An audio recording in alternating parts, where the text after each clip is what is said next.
weeks ago, on our show, we discussed how developers can work towards making women feel more safe in gated communities. This week, we take the debate forward. The security of your house, your property and your belongings. Who's really responsible for this security? The developer who sold you the house with claims of providing you a secure environment, the police of the area, or simply just you? Venkat Gopalakrishnan is once bitten, twice shy, and that is obvious from these three locking systems for this iron door in his home in Omax Heights in Omax City, Sonipat. His house was burgled in October last year, and since then not only has he reinforced the door and windows, but is busy chasing police, developer and security management company Shanvi Estate Management Services Private Limited. Well, we are sold a dream actually, at that point of time as looked to us, so we are informed, there is adequate security arrangement to safeguard the lives and the properties of the residents who are going to stay here. And when real something happens like this, then we realize that it's not a dream what we have bought a horror dream actually, so we are horrified. Our house was robbed. The grill door main grill door was broken in. The main door was ripped off. Okay, and we lost almost close to 15 lakhs worth of stuffs, which were in the family for 4-5 generations. Gated communities are sought after because of the promise they hold of a secure living. This shocking theft and several other incidents have raised concerns of security amongst the other residents of Omax City as well. They claim that the kind of security arrangements that were promised by the developer to them have not been delivered despite the charges levied. कुछ लोग drunker थे, अभी drunker उन्होंने drink की हुई थी, गालियां बकते हुए निकल रहे थे अंदर से। तो मैंने सिक्योरिटी गार्ड से पूछा, यार ठीक है, अच्छी बात है, मुझे तो तुमने चेक किया, लेकिन कम से कम इनको तो चेक करना चाहिए ना कौन है। बोले सर नहीं, इनको नहीं कर सकते, तो आसपास के गांव वाले हैं, बदमाश टाइप के लोग हैं, तो ये तो हमें मार पीट के चले जाएंगे, पीछे भी इन्होंने हमें मारा, तो हम इनको नहीं रोक सकते। जो भी यहाँ पर 2 लिफ्ट आप देखेंगे, तो दोनों लिफ्ट पर नीचे आप कैमरेज लगवाएंगे तो वो भी कुछ नहीं हुआ, जिसका 25 नवंबर डेडलाइन थी सभी कामों के लिए। फिर कहा था कि जो वॉल्स हैं कोई भी हाथ रखेगा कूल किया जाएगा, तो उसके लिए भी उन्होंने कहा था कि फेंसिंग 2.5 फुट है और इंक्रीज करा देंगे, कुछ नहीं हुआ। When contacted by NDTV, the developer Omax in a written reply has said, and I quote, Shanvi Estate Management Services is employed to provide the residents the best of services at Omax Heights in Omax City, Sonipat. We have strictly instructed them to enhance and maintain a foolproof security system in the township to avoid such incidents, unquote. Curiously though, Shanvi Estate Management Service engaged by Omax has shrugged off its responsibility, saying that they are only responsible for the security of the common areas and not individual flats, and the developer is firm on his stand that after giving possession and handing over the management to the agency, they have no role to play. This despite the fact that construction work by Omax is still going on in Omax City. Residents insist they have been demanding a change of the security and facility management company but have had no luck so far. Safety and security are top of the mind criteria for most people who are buying property to live in. And unfulfilled promises can lead to dissatisfaction and disappointment amongst the buyers. That is why it is very important to make sure that your builder-buyer agreement has all the clauses and there are no vague promises, so that later the builder cannot escape his responsibility. From Sonipat with camera person Fahad, this is Anjali Istawar for NDTV. It is actually an interesting question that we need to tackle. Who's responsible? Because, if you're buying into a gated community with all the amenities, you assume and you are also promised that you will have a secure environment.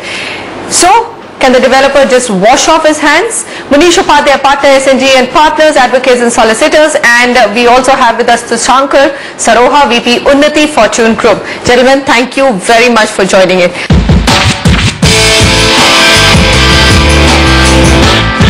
I'm going to get the developer's point of view first. What happened in this kind of a story? We don't want to take sides. Clearly, Omax has given the management contract to another company, which now says that we are only responsible for common areas. For God's sake, if the thieves have got in, they couldn't have flown and landed by a helipad, isn't it? They would have gone through a common area. If there was enough security, if there were enough CCTV cameras, at least one could have traced back on how did the theft, how did a break-in happen. Yeah, see, real estate developers create value in a project in terms of design and functionality, of course security. Three things here. So saying security is not the problem? It is in design itself. It's in design and functionality itself. So three things here. One, real estate developer must ensure a credible agency in place to work in consultation with RWA. Second, all the security procedures, internal controls, processes are working. He should ensure that they are in place. So it is the developer's responsibility. He can't just wash his hands off? Initially, yes. Okay, initially, but yes. There are places where we saw in the images where it's written CCTV. That means there was a CCTV meant to be fixed there. There was a boundary wall which was supposed to be raised there, but it hasn't happened. See, I haven't seen the story in its totality, so I am not be commenting on this particular story. Sure. But as a group ourselves, I can put it across that three things must be ensured before we hand over the project to the end users. Okay. As I said, that we create value to the customers in terms of functionality, security, and easy maintenance of the project. All the security procedures, processes, internal controls are in place, must be in place. Builder must ensure a redressal forum in case he gets some complaint from RWA from the end users, and he must ensure that if things are not going as per the wishes of the end users, he, with consultation with RWA, change the security arrangements, change the maintenance contract or agency. And third, suo moto, doing some kind of auditing procedures once in a year or twice in a year to make sure that the agency is working as per the contractual agreement. Absolutely. So it is, it's the developer's credibility also, Manish, at stake, isn't it? He's just washing his hands off. Now, the residents have just kind of hounded us to cover this story. They're saying, but you're doing a daily real estate show, you're recommending projects of certain developers, but look how we are getting treated. We have bought into that reputation and now we don't have security. See, it is to be seen if the security and the maintenance agency is appointed by the builder, then the buck stops at the builder's door.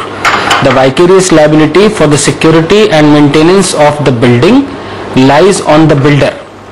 It cannot be said that the builder has left the residents to fend for themselves, because a portion of that amount which is paid by the residents to the maintenance and security agency is going to the builder also. But it is imperative for the residents in these kind of arrangements to see the agreement. What does the agreement says, which is there between them and the maintenance agency? Does the agreement provides for those clauses, those averments, wherein they have said and categorically taken the responsibility of providing damages and compensation for any kind of thefts? Or does it cover only the common areas? Because in case of any kind of this eventuality, this agreement can be questioned in the court of law, and if the builder has appointed such maintenance and security agency, builder can be squarely made a party to such kind of a complaint in case any resident does not get. Sure. So Manish, I'm sure that nobody, when they're buying a new house in a gated community, actually sit down and say, even contemplate that my house is going to be, there's going to be a theft, and then who's going to be responsible for that theft. If they say that you're going to be provided a secure environment and there are going to be enough security procedures, CCTV cameras, etc. in common areas, and access to houses is only through common areas, one would assume, isn't it, that this would be a secure place or a gated community for us to live in. Absolutely. So I quite agree with it. So are we all in agreement that the developer here cannot wash his hands of this particular problem? What do you think, Tushankar? As I said earlier, that a developer is... Yes or no? Can he wash his hands off by saying that I have given it to the agency and I'm really sorry now, it's not my job. See, it all depends on the contractual agreement between builder and agency in consultation with RWA. So things should be settled in the context of that agreement, in the arrangement, and the common practices across the board. What do you think? I mean, Manish, is there a hidden agenda here? I'm surprised to know that I wasn't even aware of the fact that if the RWA is paying for the security to the maintenance or facility management company, which is supposed to give security, a portion of it is shared by the developer. Is that correct? Yes. In all cases? Almost is that true, in all Tushankar? cases. I'm not pretty sure about it. It must be into the maintenance charges which RWA is charging to its own customers and users. No, so where does the money go? It goes to the facility management company. Does it also go to the developer, a part of it? As far as I know, it should straightway go to the security agency.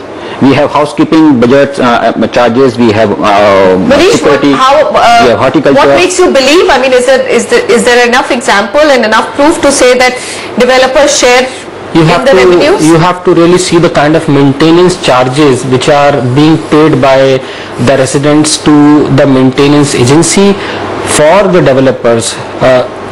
Mostly for the new buildings which are coming up.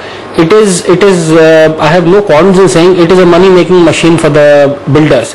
They appoint their own maintenance agencies, and definitely a portion of all the maintenance charge is going to the developer. So the law is quite clear. Whoever is sharing the booty has to share the responsibility also. Okay, fair enough. I think we're going to conclude here. We hope that the developer here involved is looking into the matter, or at least after this will look into the matter, because it is a developer whose projects we recommend on this show. So, it really hurts us when you have audiences coming and questioning us and saying, why would you recommend shows of developers who are not owning up to their responsibility and have promised us a secure living but are not providing for that? On that note, gentlemen, thank you very much for joining us on this discussion. We'll keep bringing you citizen concerns, so that's also a forum for you to write into us with your feedback and your views. And of course, we have a Facebook page. We also have a Twitter. So please do let us know what your views are.